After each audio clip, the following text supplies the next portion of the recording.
सतयुग, धर्म का पहला युग। एक ऐसा समय जब पृथ्वी पर न झूठ था, न लोभ, न हिंसा। लेकिन इसी सतयुग को लेकर एक प्रश्न आज भी लोगों के मन में है। भगवान शिव उस समय कहां थे? क्या वे कैलाश पर्वत पर थे या किसी और लोक में? आज के इस वीडियो में हम जानेंगे सतयुग में भगवान शिव कहां थे, क्या करते थे और उनका मौन सृष्टि के लिए क्यों सबसे जरूरी था।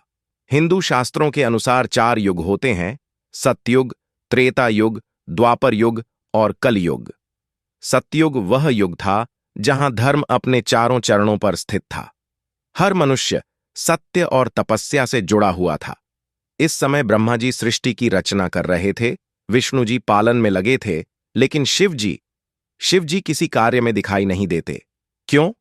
क्योंकि शिव का कार्य दिखाई देने वाला नहीं बल्कि अनुभव होने वाला था। शास्त्रों में बताया गया है कि सतयुग में भगवान शिव महाशून्य में स्थित थे। महाशून्य का अर्थ है जहां कोई रूप नहीं, कोई दिशा नहीं, कोई समय नहीं। यह वह अवस्था है जहां केवल चेतना होती है। शिव वहीं स्थित थे, गहन समाधि में। यह समाधि सिर्फ ध्यान नहीं थी, यह वह अवस्था थी जहां से शिव पूरे ब्रह्मांड की ऊर्जा को संतुलित कर रहे थे।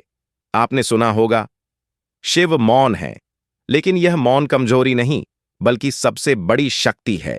यदि शिव ध्यान से हट जाते तो सृष्टि का संतुलन बिगड़ सकता था। इसलिए सतयुग में शिव ने कर्म नहीं, चेतना को संभाला। उनका मौन देवताओं के लिए भी सबसे बड़ा सहारा था। अक्सर लोग मानते हैं कि शिव का निवास हमेशा कैलाश पर्वत रहा, लेकिन शास्त्र बताते हैं कि कैलाश शिव का स्थायी निवास बाद के युगों में माना गया। सतयुग में शिव को किसी भौतिक स्थान की आवश्यकता नहीं थी, क्योंकि वे स्वयं स्थान, समय और ऊर्जा तीनों से परे थे। सतयुग में शिव का सबसे प्रमुख स्वरूप था योगेश्वर। योगेश्वर का अर्थ है वह जो योग के माध्यम से सृष्टि को नियंत्रित करता है। इसी कारण शिव को आदियोगी कहा गया, पहले योगी। उनका योग सिर्फ शरीर का नहीं, पूरे ब्रह्मांड का योग था। तो अब आप समझ चुके होंगे कि सतयुग में भगवान शिव कैलाश पर नहीं बल्कि महाशून्य में स्थित थे। उनका ध्यान सृष्टि का आधार था, उनका मौन सबसे बड़ा संरक्षण।